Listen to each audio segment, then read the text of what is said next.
Om Sahana Vavatu Sahano Bhunaktu Sanaviryam Karavavahai Tejasvinavadhitamastu ma vidvishavahai. Om Shanti Shanti Shanti. On behalf of Arsha Vidya Center, I'm Vijay Kapoor, welcoming you all to a wonderful series of talks by Swami Tattvavidananda ji. You know, in the very first shloka, verse of Brahma Sutra, says, Athato Brahma Jigyasa, which the English meaning is that thereafter, therefore, there is the desire for freedom. And the desire for freedom of not the individual variety that comes and goes, enslaving us through many of the problems of life, but one which is ever releasing. So here the Shastras give a commentary to this verse. It doesn't say that there is a desire for knowledge. There is a desire to know. So herein is a very important thing, and Puja Swami Dayanand ji has commented on this very well. What he says that if I look at the people that come to the Vedanta classes, and I look at people even otherwise, outside and so on, he says there is an important transformation that occurs in their lives. And that is, they switch from just a general desire for freedom, which we all have, every human being, every being actually, even animals, but certainly every human being has a desire for freedom. But it is one where we do not systematically approach the solution for, because we're not sure that one exists. We do the best we can in our lives and so on and so forth. But then through Ishvara Kripa, your karmas, whatever, you then convert this general desire into something very specific, which has structure, which has some methodology, which has a cause and effect relationship that you can see. And so this transformation is an important one.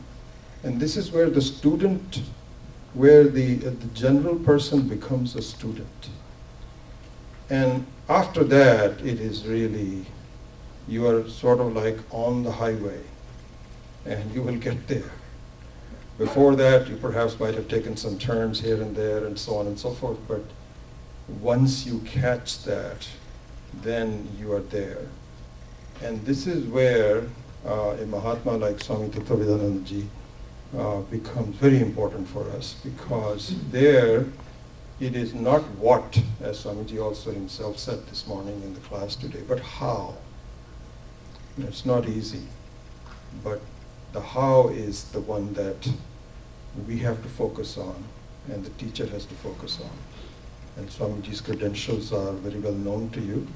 Swamiji brings some very unique background aspects to the teaching. Let's consider this. First of all, he is a scientist. He has a PhD in chemistry. And not just a PhD, but I think his very approach to problem solving, the way he explains things, is very structured, number one. Very useful for us. Number two, even more useful than that, is his command of the Sanskrit language. And in this knowledge, a complete mastery of the etymology of Sanskritam, which is where the words are containing all the meaning, is very important. And that also is very useful to us, and to have a teacher that understands Sanskrit so thoroughly that the hidden meanings can be unlocked for us is a great, wonderful thing. And the last thing, something that I've only come to know when I got to know Swamiji in the last dozen years or so, is his empathy to the students, the struggles, our lives, our problems. He gets to know everyone very well. And I'm very happy to say that because of that, he recognizes that you all represent sadhakas of jigyasus, and he's willing to come all the way every year. I never have to. There was a time when I had to sort of make sure that we get our time with him, but I feel that all I have to do now is to remind him, Swamiji, please come. And he says, when? And so it's a testimony to the fact that he appreciates you. He understands that you are seekers, and he understands he knows many of you. So for that also, his background is extremely useful for us. So with that, Swamiji, thank you again for gracing us with your presence, and we look forward to having 7 days of wonderful teaching from you. Hari Om.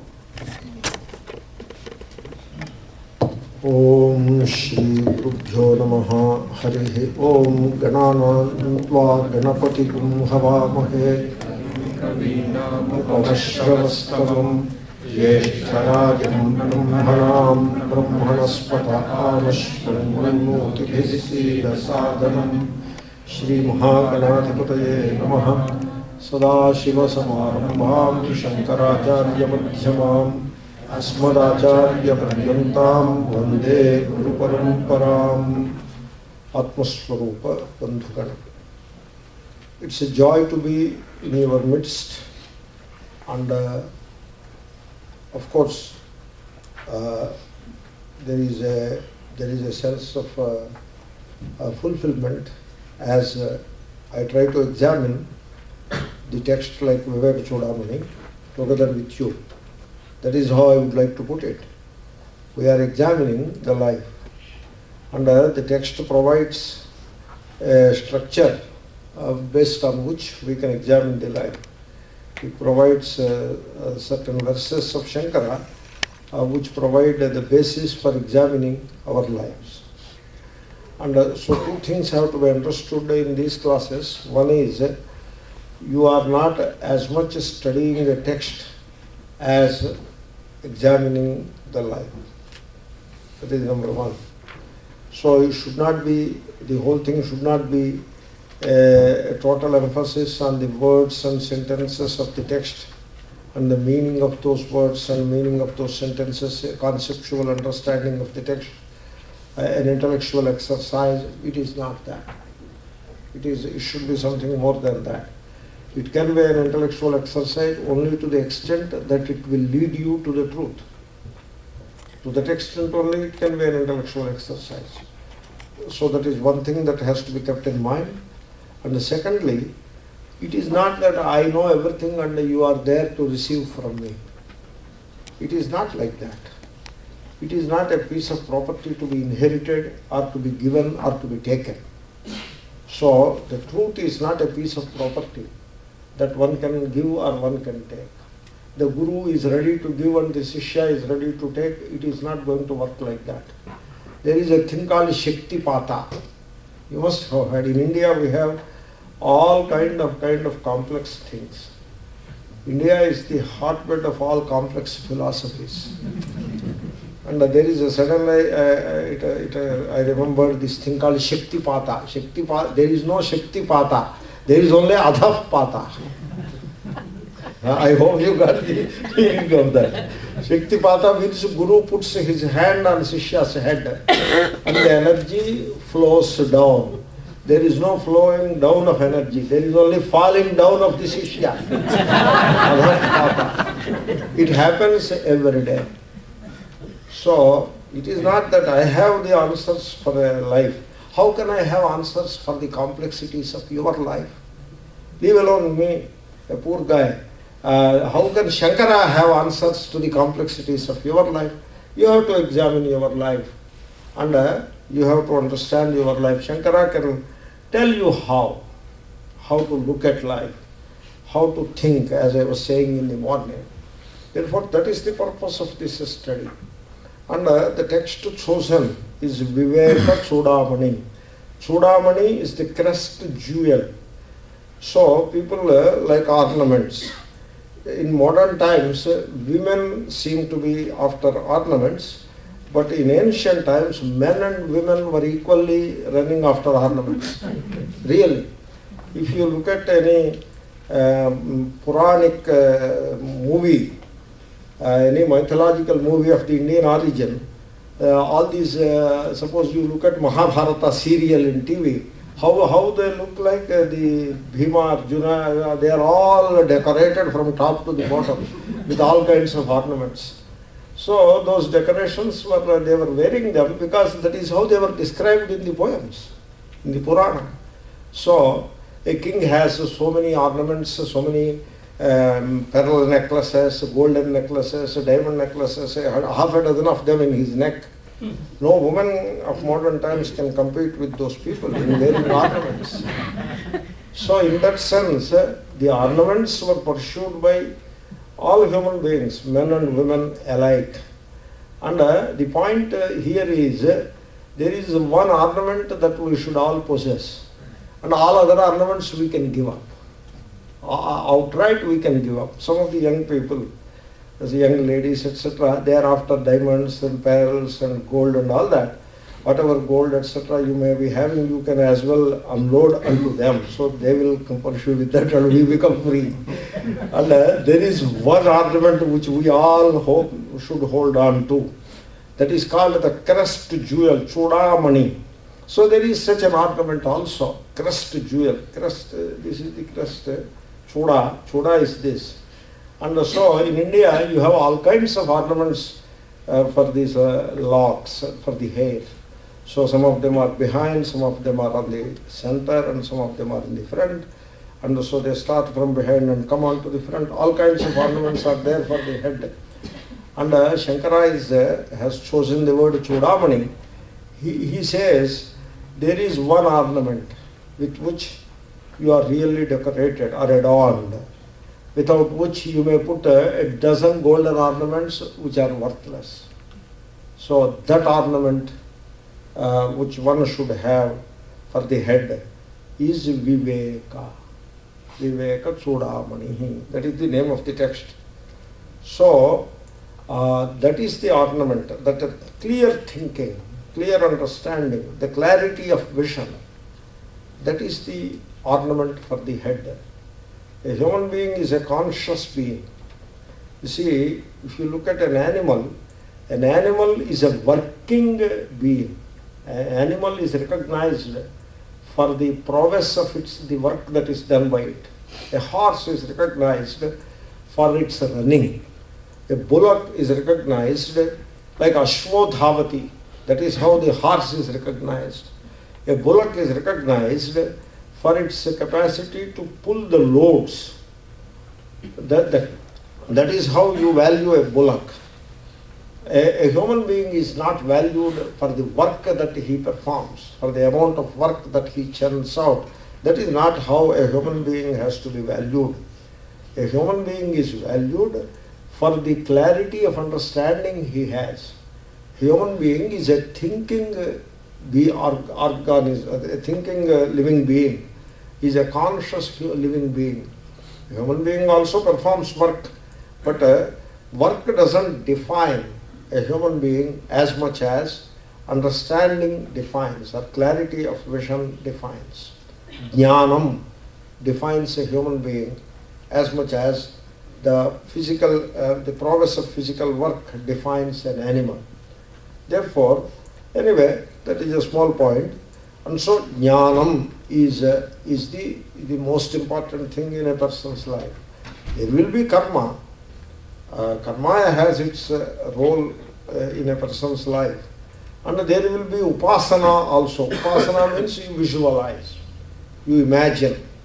Imagination has a role in people's lives. You have to imagine. Suppose You see, I am a family man. What is it that he is doing? He is imagining only. So imagination has a big role to play. So you imagine things. And that drives people's lives. So imagination, what is a poetry? I love this poetry. Means the poet is imagining on our behalf.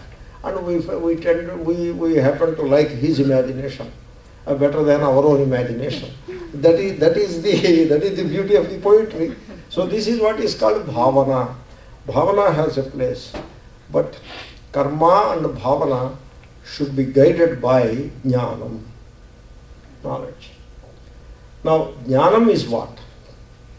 Generally, the students of Vedanta tend to make a mistake. I come across many students, so that's why they become obvious to me, and therefore I point out, not with a view to punch holes in other people's understanding, but with a view to help them and to understand better. So it is out of love only it is done, as I already told in the morning. So the students of Vedanta, students means what? They are studying Vedanta for a long time now. That is how I look at the students of Vedanta. They make a mistake in understanding the word jnanam. So even the word jnana yoga is not properly appreciated. Jnanam is not atma jnanam. When you say jnana yoga, you have to pursue knowledge. Means knowledge of what? Knowledge of atma. Atma, so you have to know Atman. So if you know Atman, then Atman becomes the other. So what kind of knowledge it is? So you have to be a bit cautious about it.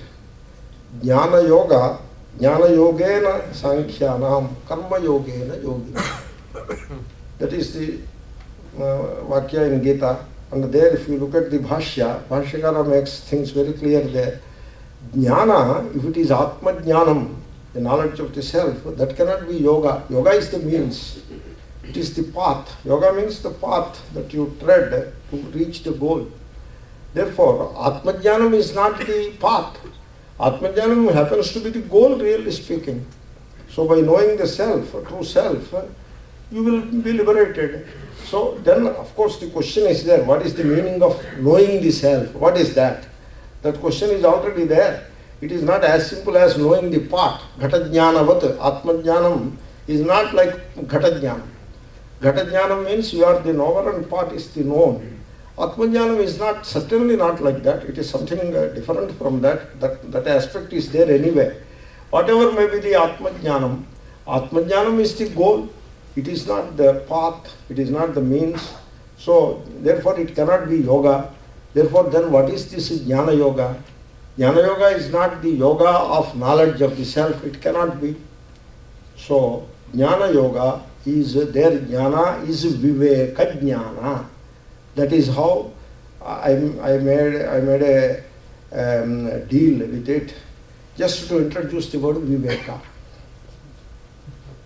So, what we urgently need is not Atma Jnana. Don't worry about Atma Jnana. You take care of the means. The end will take care of itself. And between me, having said those words, I am saying between the means and the end, the correct clarity of understanding must be there also. You see, you pursue the means and the end will come from somewhere else. It is not like that. In fact, the end is created out of the means. As you pursue the means, end will be created out of this pursuing of the means. In fact, the means itself transforms itself into the end. Therefore, end won't come from somewhere else. It comes out of the means only. Therefore, here jnana is viveka jnanam. Therefore, you don't worry about the knowledge of the self. You are the self. And you are not going to know yourself. How can you know yourself? Can you sit on your shoulders? You cannot sit on your shoulders. You cannot, similarly, you cannot know yourself. But you can be yourself. You can be yourself. So, Knowledge of the self means being the true self, abidance as the true self. That alone is called the knowledge of the self. Anyway, it is not about the semantics of the word, but the point is, when you say the point is twofold. One, you have to pay attention to the means. Karmanyevadhikaraste ma phaleshu kadachana. It is the most fundamental proposition of Lord Sri Krishna, namely, you don't look up to the end, you pay your attention to the means. Phala is the end, karma is the means. Pay attention to the means and don't pay attention to the end. Karmanyeva adhikarahate ma phaleshu kadachana. Anyway, that is a different thing. Having said that much, so Viveka Jnana is the means. Atma Jnana, a realization of the true self, is the end. So the end will come out of the means. As you pursue Viveka Jnana, that Viveka Jnana will fructify into Atma Jnana, realization of the self. And therefore, if you are talking about Atma Jnana all the time, Atma is Brahma, Tattvamasi, etc., and ignore the means which will take you there, of course Atma is Brahma and Tattvamasi, they are all fine. But if you do not pay attention to the means that will take you there, in fact, you do not pay attention to the means which alone is going to become the end, then you are making a mistake. Therefore, Vive Jnana Yoga, the word, you hear the word Jnana Yoga, immediately you make it very clear, it is Viveka Jnana Yoga. That's why Shankara makes it very clear. Even Sri Krishna uses the word Sankhyanam.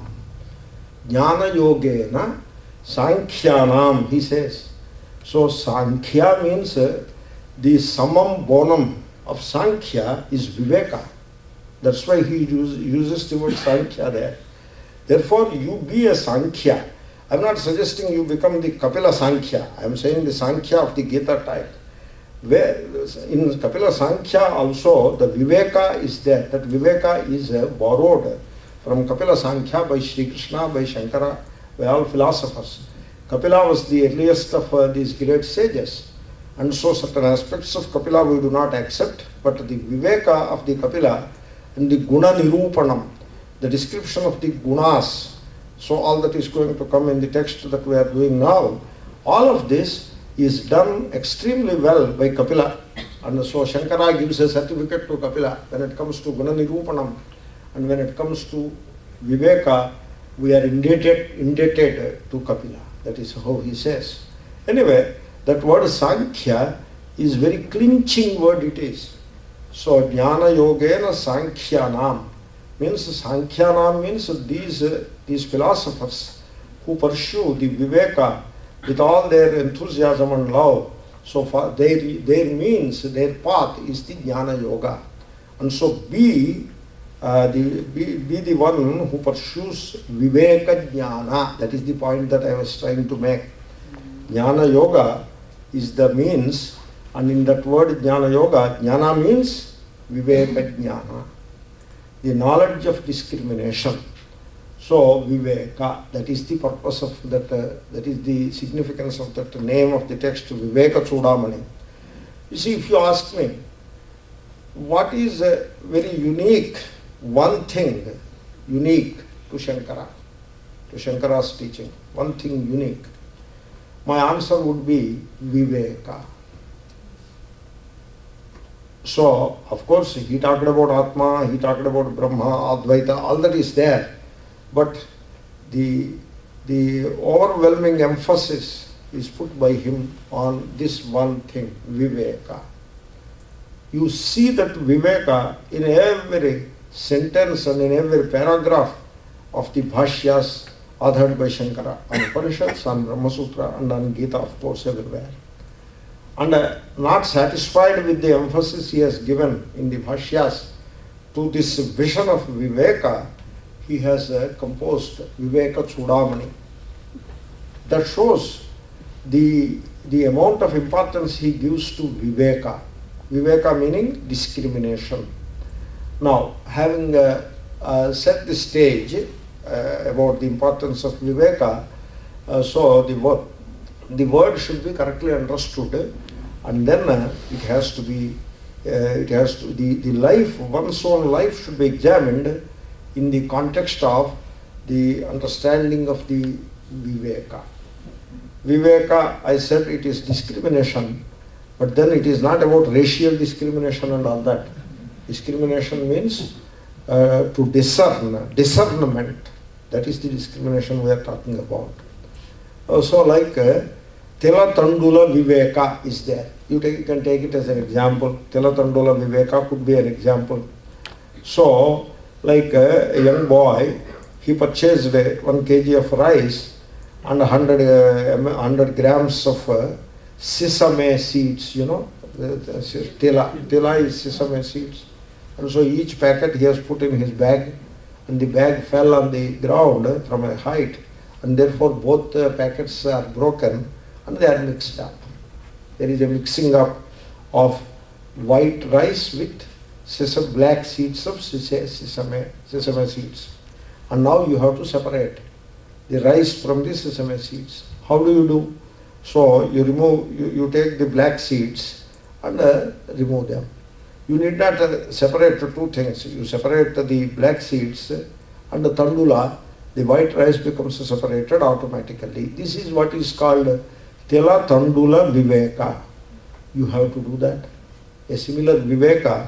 Don't worry about Advaita and all that. Let us start with where we will start the first step from where we are. So we are in Dvaita. So just talking about Advaita is not going to help right away. Advaita is the goal, it will be there and we will reach it. And we will know it also. But to begin with, you oppose the self with the non-self. Self is myself. I am. The sense of one's own being is the self. I am means what? Today morning we were examining I am. I am is what? I am means my own being. And I know it. It doesn't end if you say I am means my own being. It doesn't end there. Because part is. It is the existence of the part. But part doesn't know that it exists. Part doesn't know. Whereas I am. So my own being and I know it. That is the difference between the part and myself. Therefore, I am means my own being and I know it. That is what I am is. And therefore that is the self. So you should not put this word self also at a distance. So self is what you are now and here. That is what the self is. And so what are you now and here? So morning we were examining that question at some length. So now and here I am. That is all you can say about yourself. So take that, I amness. You take that. First understand what is I amness. And then start opposing it with the non-self. So that is called the pursuit of Viveka. You see, in life, you look at life, human existence. It is riddled with all kinds of problems. Human beings, they are an unhappy lot. You may wonder, how do you know? Very simple. Everybody is pursuing happiness, which only goes to prove that they are unhappy. Otherwise, why should anybody pursue happiness? Unless one is unhappy, one cannot pursue happiness. So the fact that we pursue happiness shows that we are unhappy. And you see, we all pursue security. We want to be secure. So shows that we are insecure. Human beings in general, they are unhappy and insecure. That explains the human consciousness completely. You see, you go to India, people are unhappy and insecure. Come to Russia, people are unhappy and insecure. Come to Britain, people are unhappy and insecure. Come to US, either East Coast or West Coast, people are unhappy and insecure. Now they are struggling. Who will resolve this unhappiness and insecurity, whether Obama or Romney? That is what they have to decide now. One of them has to remove their unhappiness and insecurity for the entire American nation. We'll see how it will come. But so I only tried to say that people are unhappy and insecure. Human consciousness is just the same everywhere.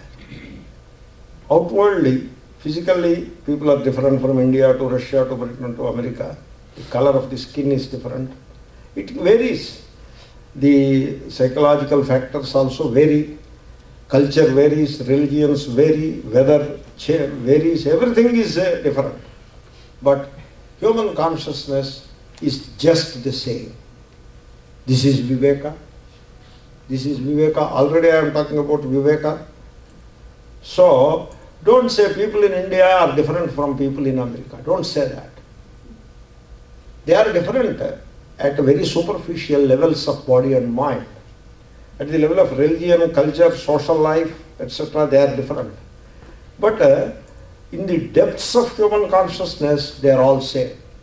In fact, all human beings share the same human consciousness, the same. And that human consciousness is completely, or at least adequately, defined by two characteristics. That is, insecurity and unhappiness. And this is what is called Sarvam Dukkham by Bhagavan Buddha. He said Sarvam Dukkham. It doesn't mean that he doesn't know people who are enjoying. There is some revelry going on. What is he talking about? If that is the way you look at it, then you don't know how to understand his statement. There may be some revelry going on, some party going on. But every one of that party, every one of the party people, they are unhappy and insecure. And they are using this party to cover up their unhappiness and insecurity. And they are in vain, unable to do that. That is what a party means. A party means an in vain attempt on the part of a group of people to cover up their unhappiness and insecurity. That is what a party means. And Bhagavan Buddha knows it. That's why he said Sarvam Dukkham. The rich people and the poor people. Sarvam Dukkham. So, and that is what is called original sin in Christian mysticism. That is the original sin, probably, I suppose so. And in Hindu philosophy, that is what is called ajnana.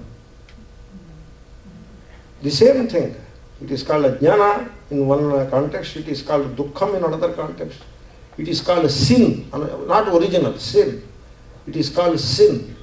You have sin, means you have that fundamental definition of unhappiness and insecurity in your psyche or in your consciousness. That is the meaning of the word sin. That is, in that sense, it was used by Christian mystics. And what we call ajnana, what Bhagavan Buddha calls dukkham. So these philosophers, they were talking the same thing. They are pointing out to the same thing. The words differ, the language differs. They have recognized the same truth that governs the human life for all times of all places, of all ages. That is the human consciousness, and you recognize that. That is Viveka. So that, you see, once you recognize that, then all these superficial differences of caste, creed, race, religion, etc., they won't bother you that much, because you know, in spite of all these superficial differences, at the source of it, we are all one, because we share the same consciousness. We are unhappy and insecure. So this is Viveka. And then, you see, people want happiness. You see, your desiring happiness is the most legitimate or rational thing, because in desiring happiness, you are only expressing your innate reality. if you don't desire, who else will desire happiness? What else will desire happiness? Because in the in the innate reality, in the essence, you are happiness. In the essence, you are happiness itself. And therefore, it is like a rose trying to be fragrant. What else it can do?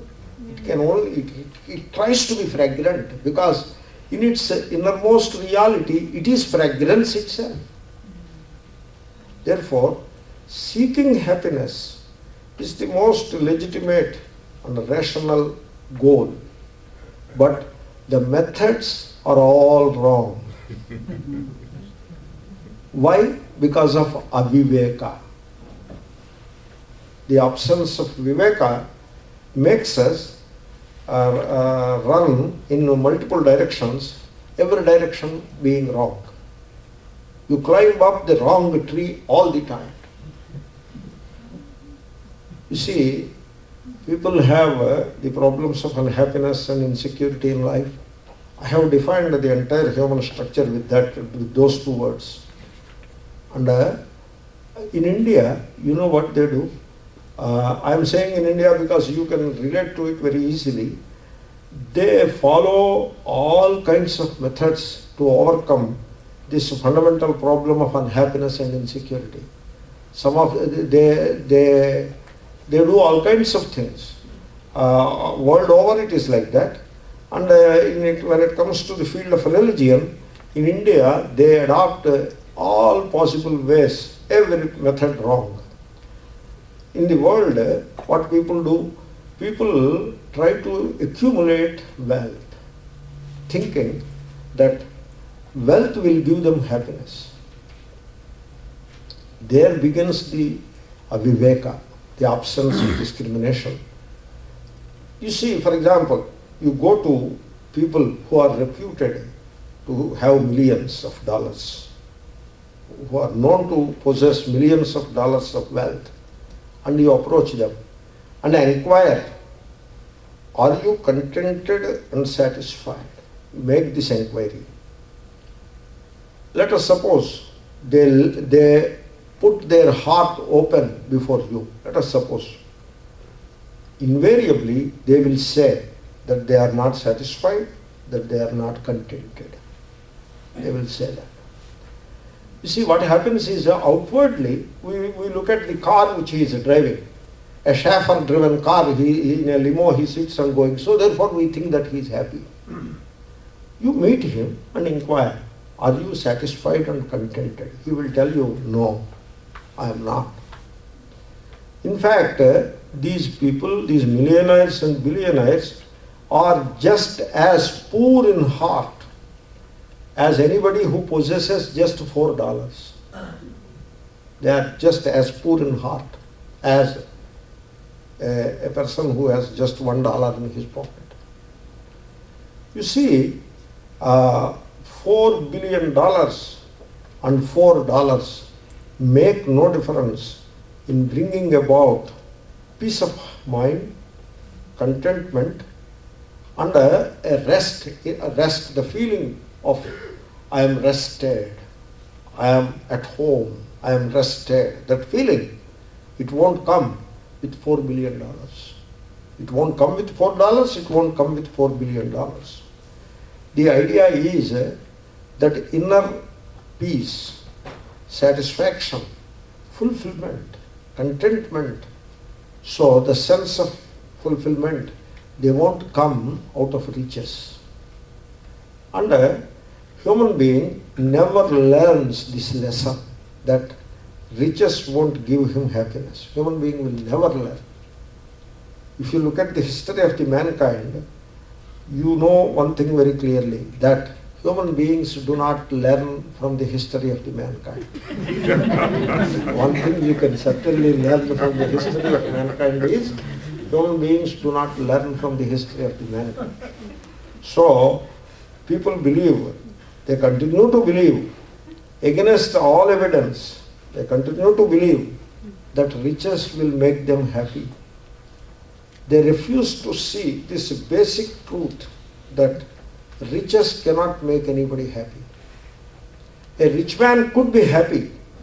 You may find a rich man who is happy, not because of his riches. If you think that he is happy because of his riches, already you have made a blunder in your Viveka. Your Viveka needs examination. He is not happy because of his riches. In fact, he is happy in spite of his riches. Unconsciously or consciously, he is implementing some of the principles of Viveka and of Vedanta in his life. That's why he is happy. Only to the extent he practices Viveka, consciously or unconsciously, only to that extent he can be happy. Not because of his riches. The riches can be such a burden, he could overcome that burden by following the principles of Vedanta. That is how he can become happy. There are such examples here and there. So one point should become very clear. So riches by themselves give no joy to their owners. Yet everybody is hankering after riches. Everybody. That is where the Viveka is missing in our lives. So we have to bring Viveka into our life forcibly. We have to examine the life in a very fundamental way. We have to examine. You see, instead of examining the life in the very fundamental and in a correct way, what people do in the world over, they pursue riches, as I have already mentioned. And then to overcome this unhappiness, which is there as the foundation of our psyche, as the foundation of our consciousness, there is unhappiness. There is an unsatisfactoriness of all. There is everything, but there is still an unsatisfactoriness. There is a home, a big home, and a car, and facility, family, children, education, university degrees, social status, everything is there. What all a human being can desire is there. But still there is an unsatisfactoriness of it all. At the end of the day, the person is still unhappy and unsatisfied. So still people pursue pleasures, sense pleasures. This word Viveka, I thought I will describe a little to some extent before I go into the verse itself. So there must be some proper Viveka between sense gratification, which is also called a sense pleasure. We don't call it pleasure alone, because the word pleasure could mean some real happiness coming and all that. It is not so. It is, when you say pleasure, it is only sense pleasure. Then what is the sense pleasure? It is nothing but gratification of a given sense, whether it is tongue or skin or nose, whatever, gratification of that sense. That is one thing. Sense gratification is one thing, happiness another thing. Viveka. For the very simple reason that people miss this Viveka, discrimination between sense gratification versus happiness. They just miss the point. And therefore, instead of trying to understand how one can gain happiness, they run after sense gratification. Because what is the opposite of Viveka? Confusion is the opposite of Viveka. Confusion. So, confusion means mix up. You mix up, there is a mix up between sense gratification and happiness. So what we call adhyasa in Sanskrit. So when there is such a mix up or confusion, what will happen, what you get is sense gratification, and you assume wrongly that it is happiness.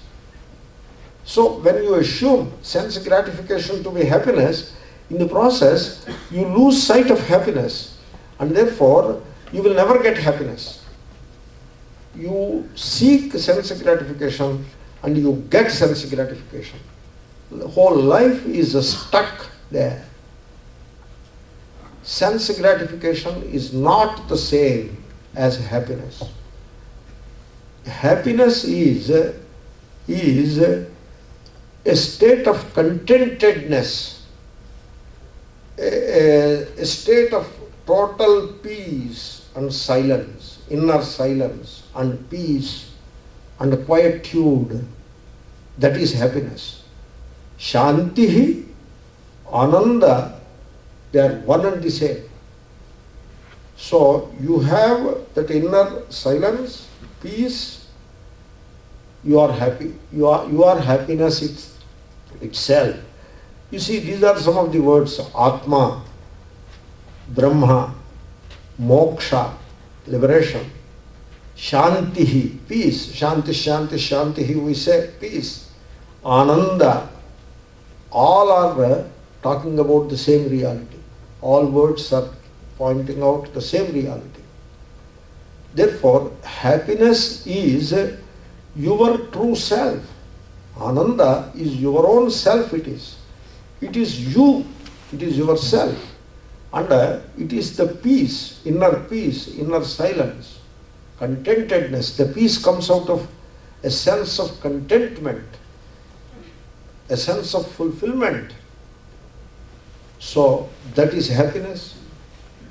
And what is sense gratification? Sense gratification is you eat ice cream and say, I am happy, and then become sick and remain unhappy for the rest of the time. So ice cream, just I gave you an example, a powerful example for sense gratification. Because sense gratification happens when an object comes and hits the sense. So the tongue is at 37 degrees centigrade and ice cream is at 0 degrees centigrade. So you take this and put on the tongue, it just hits you. And then sugar. The tongue is full of hydrogen bonds, and so the ice cream has a lot of sugar in it, a hydrocarbon, and all OH, etc. And so this tongue and that sugar comes and hits on the tongue. So something has to hit the fellow on the head, something like that. And it hits, the sugar hits on the tongue and creates that sensation. And then once it goes down the throat, it goes and hits the liver. And then hits something else also. So this is what sense gratification is. And music, it should be loud and it should be stereophonic or three-dimensional or whatever, so that it should come and hit the sense organ. That makes us, that is sense gratification. And it makes the mind excited. The ground level mind is excited at a higher energy level. You know, the electrons get excited in atomic model. So that is what is called there is a word for it. I'm not getting the word. Very interesting. A well-known word doesn't come. So that turbulence of the mind. When the sense object comes into contact with the sense organ, the mind gets a turbulence. The turbulence of the mind is of two kinds. So paroxysm, that is the word. Paroxysm. The mind goes into a state of paroxysm, intense turbulence, because of the pleasure. And interestingly, if you look at the pathology of the mind, the paroxysm out of pleasure and the paroxysm out of pain are the same. So both are equally harmful. So this is what sense gratification is. It is the one thing that we should avoid with all our enthusiasm. We don't need sense gratification. And but we pursue sense gratification alone because we think that is happiness. We all mix up. Very important. So when we say vairagya, the vairagya is not meant to make us unhappy. oh, you give up this, you give up that, then what is there in life? We remain. No, it is not meant for making us unhappy. It is meant for making us discover our own true nature, which is nothing but happiness. That is the purpose of Vairagya. But we are very suspicious of Vairagya because we are mixed up between sense gratification versus Viveka. So like this, we are pursuing the wrong track all the time because of lack of discrimination. And in India, you know what people do? People are unhappy and insecure like everywhere else, and then they try to pursue religion. They hope the religion will solve the unhappiness and insecurity. Religion means what? You see, all kinds of gimmicks they pursue to secure the so-called happiness. So somebody says Shaktipata, so people go after him. You know, in Andhra Pradesh, Shaktipata is available 1,000 rupees per session. So people go for it. And you talk with spirits, the spirits will bless you. Then in California also it is there. This kind of humbug is there in California also. So you talk with spirits. He will make you talk with spirits. Oh, okay, suppose he makes you talk with spirits. What will happen? No, you will be talking with spirits. That is a great thing. It is not a great thing. It is a gimmick, and you are falling for it. And then somebody says something rises up, and therefore people fall for it. And somebody says, I am directly coming from Lord Shiva, I will bless you, and you will be, so people fall for it. And then complain against it. When the gimmick is exposed, they complain against it. And then they assume that astrology will solve their problem of unhappiness and insecurity, which will never happen. Then palmistry will solve the problem of unhappiness and insecurity. It will never happen. In India, people are just crazy about some of these things. The car number, if it adds up to 9, so they will become happy. That is what they pursue.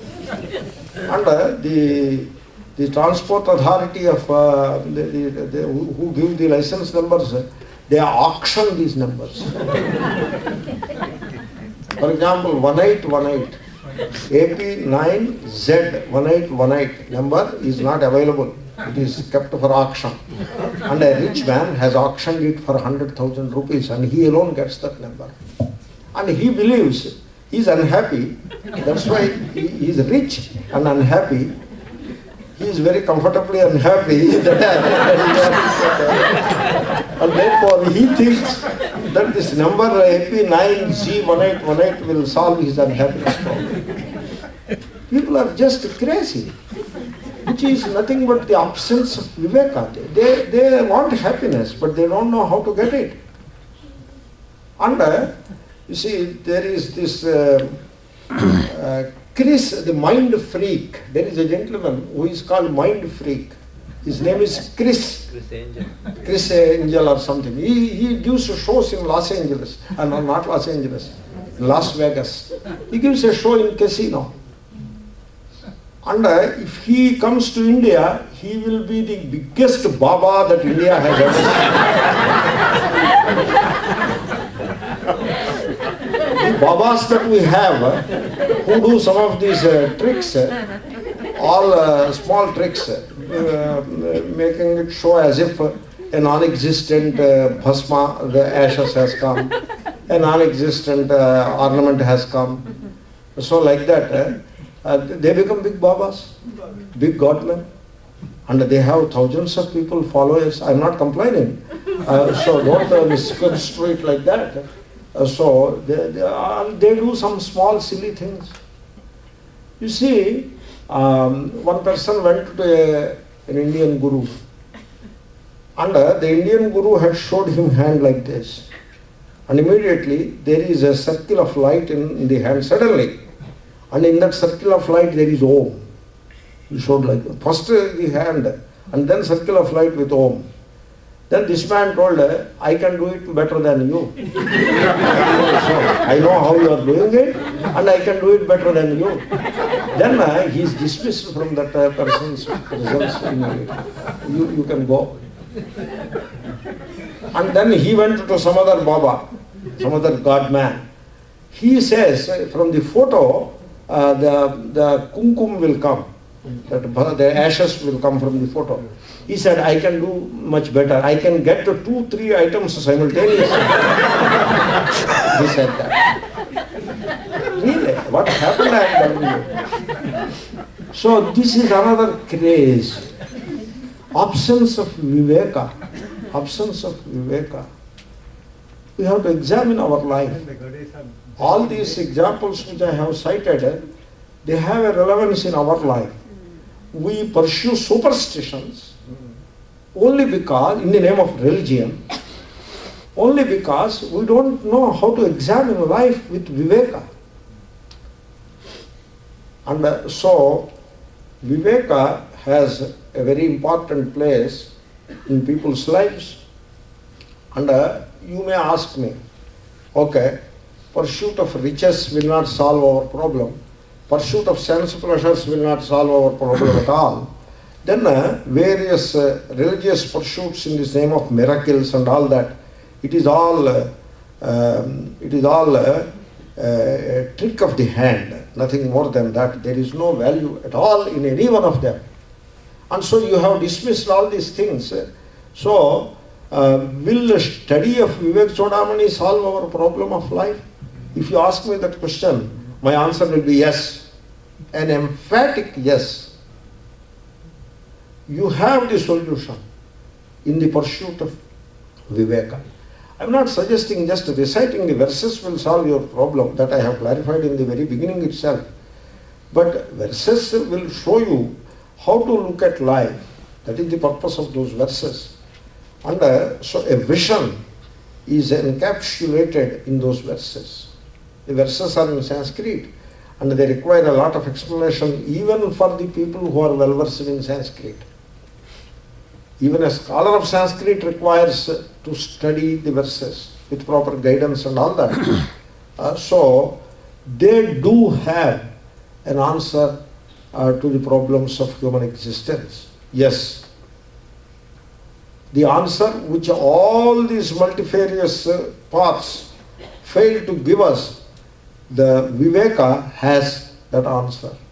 So you pursue Viveka, understand the significance of Viveka in life, and you pursue Viveka all the time. You oppose the self with the non-self. You make them see face to face, compare and contrast, the self to non-self, compare and contrast. So the happiness versus the sense gratification, compare and contrast, oppose them, each other, should oppose. You make them oppose each other. So, and examine, and you observe, you study, you observe, you examine, you investigate. And that leads you into an insight. And that insight will solve the problems of life. There is a way of solving a problem. Suppose it is about to rain, and therefore if the rain comes, my project will be jeopardized. Therefore rain should not come. Therefore start prayers. Oh God, don't send rain. Prayer you do, and the prayer fails. That is not the way to look at the problem. The way to look at the problem is, why should I pursue a project that gets jeopardized by just rain coming at the right time? The rain comes in its time and that jeopardizes my project. What kind of project am I pursuing? Is it the right project to pursue at all? You examine it. And in that examination, you will find that this project is not worth pursuing. Therefore you give it up. That solves your problem. Really, it may sound a bit unusual, you have to examine it. I gave some example. Therefore, when you have a problem, you examine the best solution for the problem comes from the problem itself, from within the problem itself. If you have proper Viveka, I always give this example. There is a question. There is a right angled triangle. One side is 3 another side is 4. What is the length of the hypotenuse? This is the question. This boy, high school boy, has to answer that question. Now what he is doing, he looks up. The boy looks up. He reads the question and now he wants the answer. One is 3, another is 4, so some number answer will be 6 or 7 or 9, whatever. He wants that answer. Looks up, it won't come from up. Looks to the side, what answer the other person is putting. It won't come. Then I told him, why do you look up? You won't get an answer from up. You won't get an answer from the side person also. Then in the mathematics book, there is a last few pages are devoted for answers. Okay, you turn those pages and see what is the answer. You won't get answer that way. Then how will I get answer? You look at the problem. Look at the problem. What he says, it is a right angled triangle. Look at it first. You read it thoroughly and see what is the data that is given. It is a right angled triangle. And he is asking the length of hypotenuse. Right angled triangle attracts the law of Pythagoras. And so try to remember Pythagoras, what Pythagoras said, and try to apply it. And you get the answer. You get the answer when you examine the problem. You don't get the answer by abandoning the problem and seeking solutions everywhere. Every one of life's problems, every one of them has to be examined in this way. Because the problem has the solution within itself. And what all you need is Viveka. With Viveka, you examine the problem. You do face a problem, you examine it with Viveka. And further, you investigate it, you look at it, you watch it, and you explore it. So much so, instead of seeking a solution, you fall in love with the problem itself. To such an extent, you investigate it. Then the problem will reveal the solution from within. The problem will be resolved. In a very fundamental way it will be resolved, and you will not face a similar problem again in your lifetime. Suppose my son doesn't care for my word. Now I go to all kinds of solutions totally. Then you will understand that it is wrong on your part to expect a grown-up young man to obey your order, and therefore you have resolved the problem once for all, permanently.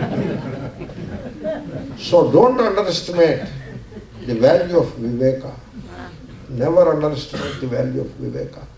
If only you have Viveka, discrimination, and apply it to life, at every step of life, the insight, you will grow into an insight which will resolve all these silly problems of life, and which will put you on the path of timeless happiness, which is called Atmajnana, which is called Moksha. Therefore, that is how the importance of Viveka has to be appreciated. Anyway, a brief introduction about Viveka.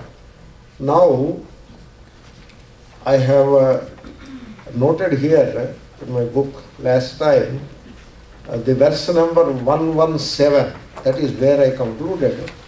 So I will take it from verse number 118.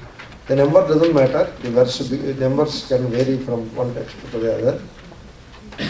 So now we will continue with the examination of these verses and try to apply the meaning of those verses to our lives. So it is only, we are examining together, I would like to put it that way. It's not that I am here teaching something to you and some things that are unknown to you. It is not like that, because Vedanta is not like the physics or chemistry or mathematics. The binomial theorem is there. Something unknown to the student, the teacher teaches. And the teacher gives that in knowledge to the student takes it. It is unknown to the student before, and now he knows it. Vedanta is not like that. Life is not unknown to anybody. You know what life is. You are the self. Self is not unknown to you. Only thing is, you have mixed up the real self with all kinds of non-self. You have mixed up.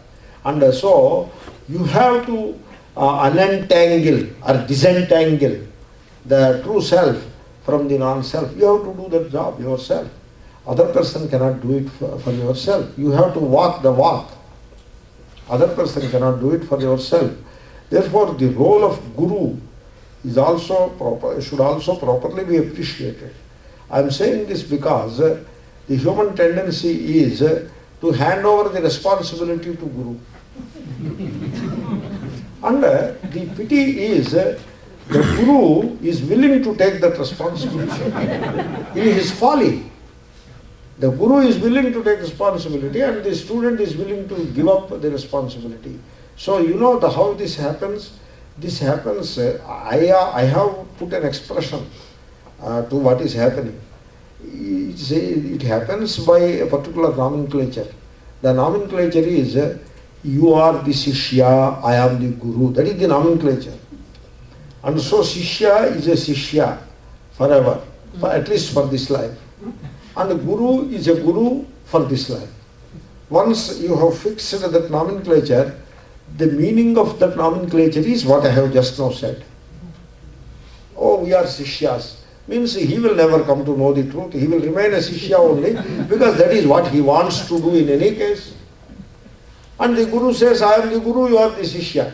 You see, in Bhagavad Gita, Shri Krishna teaches in 10th chapter, Vibhuti Yoga, he says, Vrishninam Vasudevosmi Pandavanam Dhananjayaha. He says, which means among Yadavas, Vrishni is Yadava. Among Yadavas, Lord Shri Krishna is the incarnate of Ishvara, and among Pandavas, the son of Pandu, Arjuna is the incarnate of Ishvara. So I am the God incarnate and you are the God incarnate. That is what he says. He doesn't say, I am the Guru, you are the Shishya. He doesn't say. Arjuna says, I am the Shishya, please teach me. Shri Krishna never said, I am the Guru, you are the Shishya. Shri Krishna said, I am God incarnate, Vibhuti, and you are also God incarnate. Who is the Guru who teaches like that? Nowadays, Gurus teach, I am the Guru, you are the Shishya. I am the Jnani and you are the Ajnani. Yeah, that is the teaching. Whereas Shri Krishna teaches, I am God's Vibhuti and you are also God's Vibhuti. That is the teaching. Therefore, this fixation, getting fixated into a particular definition, into a particular label, like I am Shishya, means my responsibility of seeing the truth is now handed over to the Guru. That is why I am Shishya. It is like you hand over your tax problems to taxmaster.com. That gentleman comes. He is a very imposing looks, etc. He has, very impressive, and he comes. Do you have tax problems? Do you think you can directly deal with IRS people? No. We are there to take care of your IRS problems. Like that he tells. He is quite a hefty lecturer in one of the commercials. He tries to be very convincing. That is how he is well dressed and all that. So we will take care of your tax problems. And people go for it. Because they cannot figure out how to resolve this tax issue. He will resolve it for us. And so they pay a fees to him and go to him. So Atma Jnanam is not like that. You have to resolve it yourself. You have to examine it. Anyway, I have said enough about Viveka. That is also part of Viveka. Now we will say the verse. Mishrasya sattvasya bhavanti dharmaha pamanitadya niyama yamadyaha Shraddha cha bhaktischa mumukshutta cha daivi cha sampattirasannivrittihi.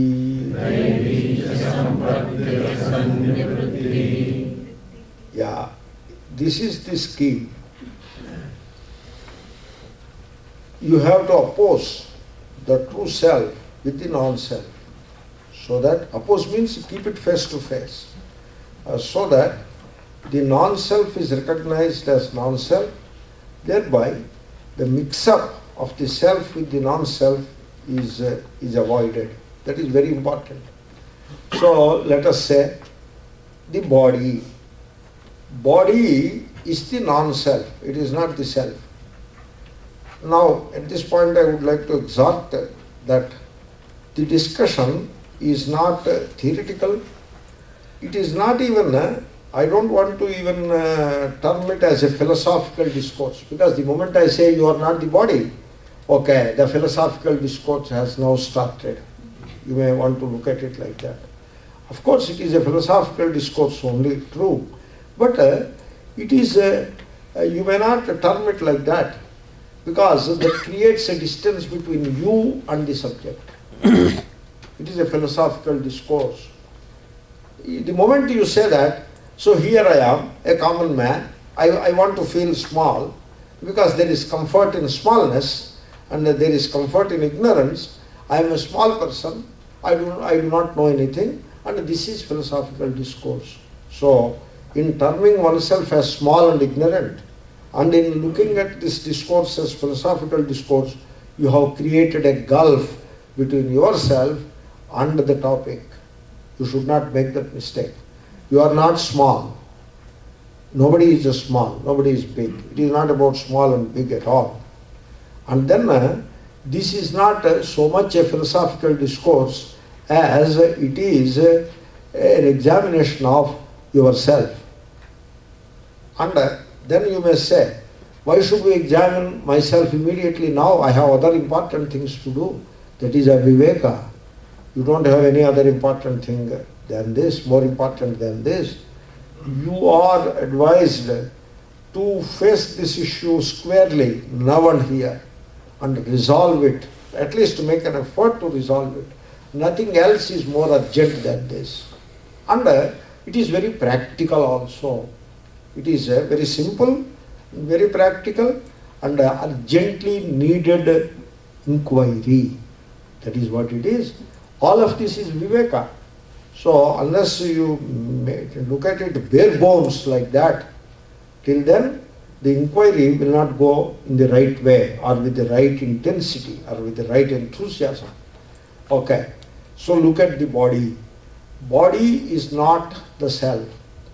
Now, what is the urgency about body being non-self? It is very urgent. Because even the welfare of the body is badly compromised by identifying with the body as the self. When you say, I am the body is the self, or when you don't say that, but you take the body as the self. In doing so, you are badly compromising the welfare of the body itself.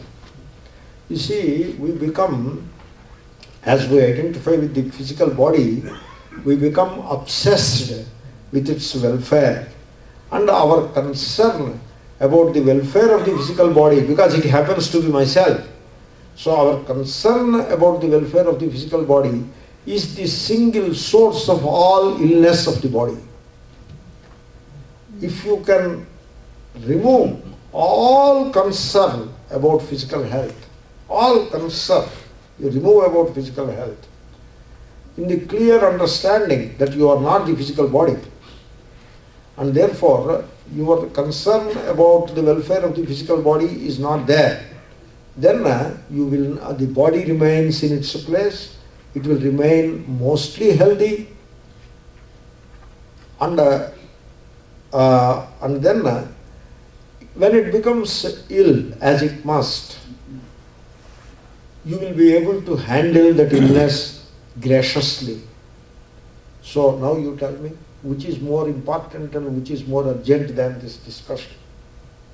Therefore, I personally feel that opposing the true self with the body, here is the body, here I am, oppose it. Oppose it means you keep I am under the body and examine it. Keep them separate, don't mix up. Keep them separate and examine, explore, inquire. That inquiry is the best insurance that you can have about physical health. There cannot be any better insurance than that.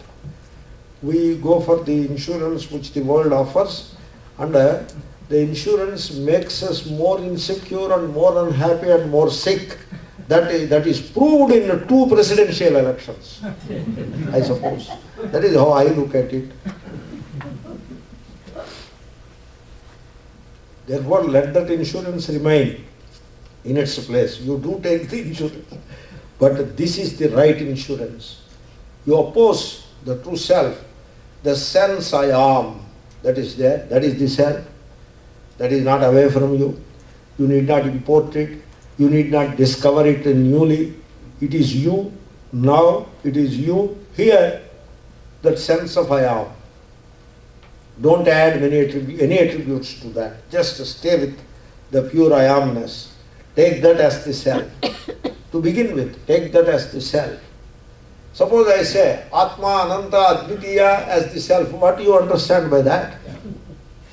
So how are you going to examine that? So don't worry about Atma, Advitiya, Ananta, etc. You take the sense I am. That is with you now and here. And you oppose it with the physical body. So you have to discover, the point is, this discussion happened long back, a lot of discussion happened, just I am giving a small recap. You have to discover that you are not the physical body, which is good for you, that discovery, that insight is good for you, that insight is good for the body. You see, people, I know any number of people, they are least concerned about the body, and their body remains mostly healthy. Mostly. There is always an element of small concern when there is sickness, and some illness is also there, it is taken care of. But generally I am saying.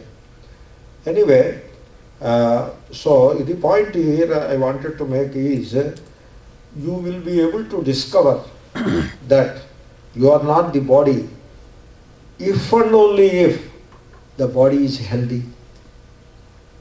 A sick body will hold you back, will not allow you to transcend a sick body. Therefore, you have to have a healthy body. That's why even for Atma Jnanam, even for realization of the self and moksha, physical exercise and yoga and pranayama are needed. A sick person, a person who is suffering from some illness or the other, will not be able to conduct this inquiry with the required enthusiasm.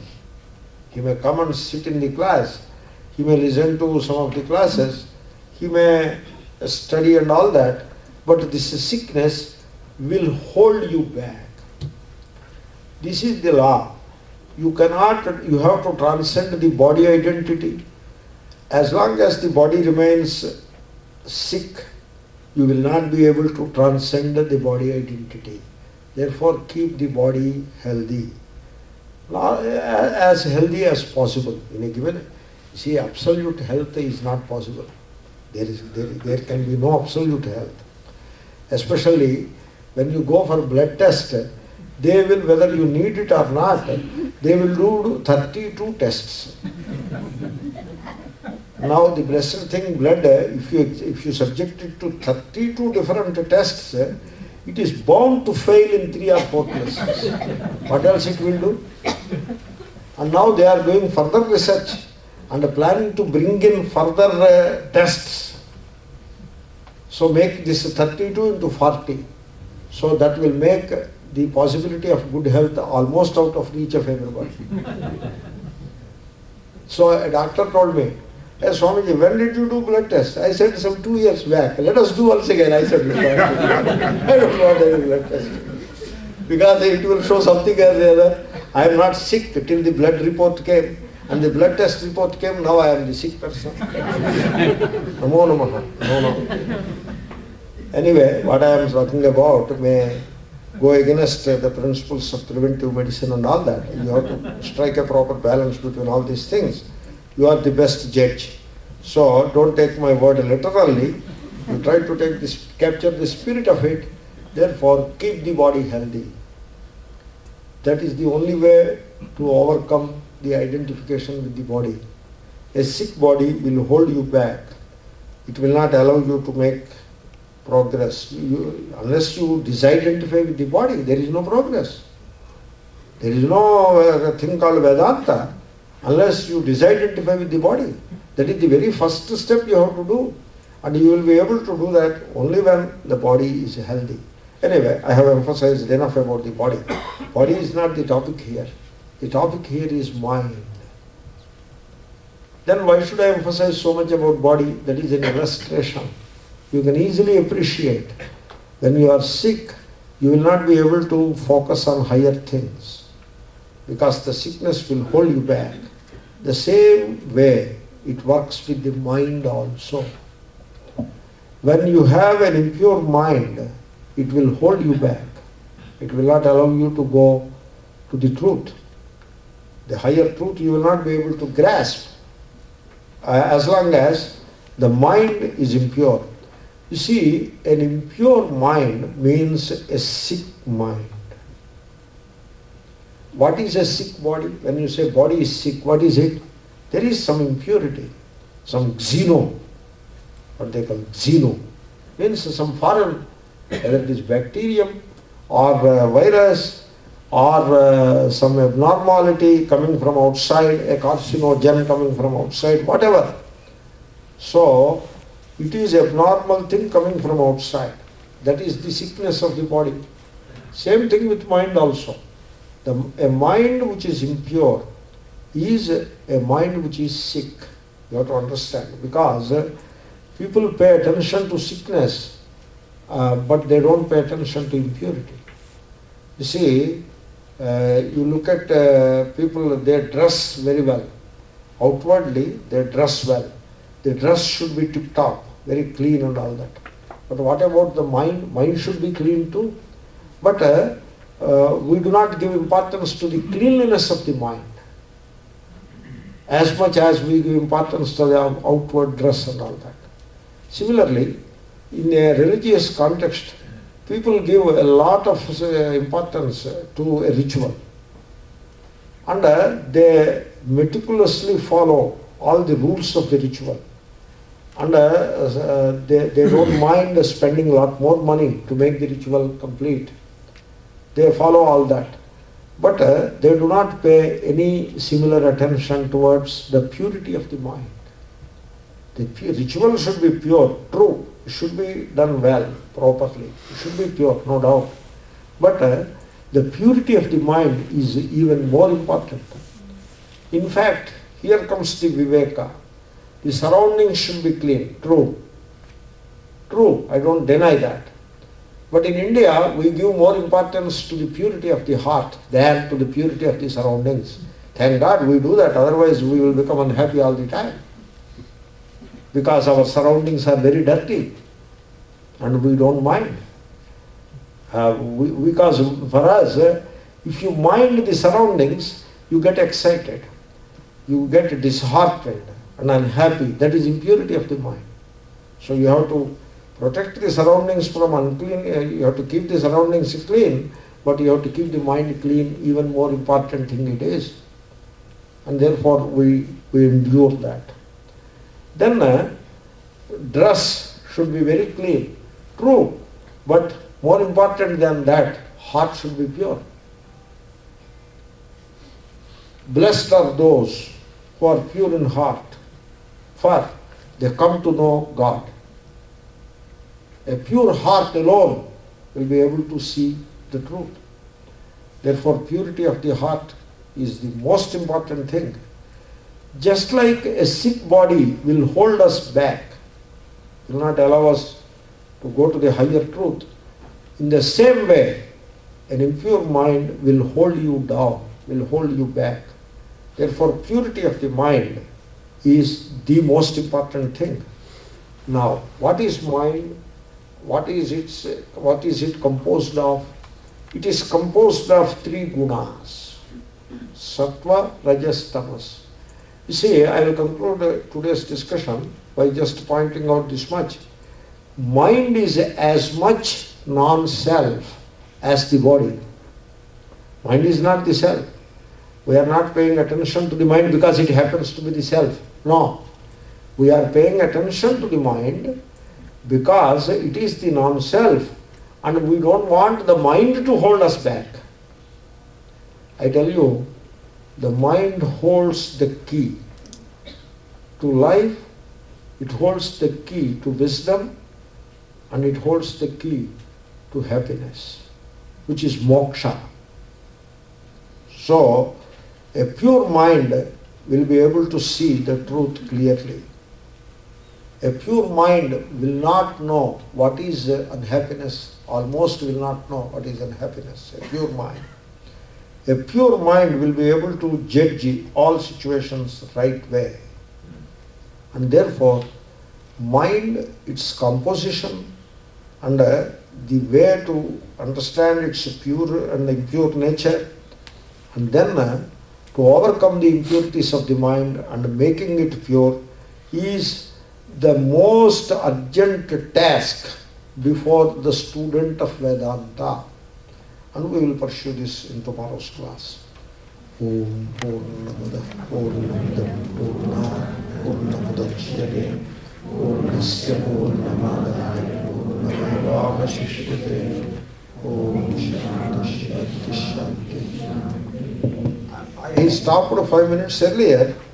In fact, we were wondering, we stopped 10 minutes earlier so that any question can be answered. Now we started the class at 7 and up to 8:30 we have time, and I have stopped 5 minutes earlier. If you have a question, one question I can answer if you have quickly a question, so that we can keep the session up to 8:30. Okay, go ahead. What about the raga and Dvesha. dvesha? You see, the essence of the impurities of the mind are the raga and dvesha. Raga is the attachment to the things that you assume you like, or that you like, let us put it simply. So we have attachment to the things that we like, and we have aversion. Dvesha is aversion to certain other things. So this is how the whole world is divided into opposites. This I like, this I don't like. This is good, this is bad. Good and bad means raga makes it good, dvesha makes it bad.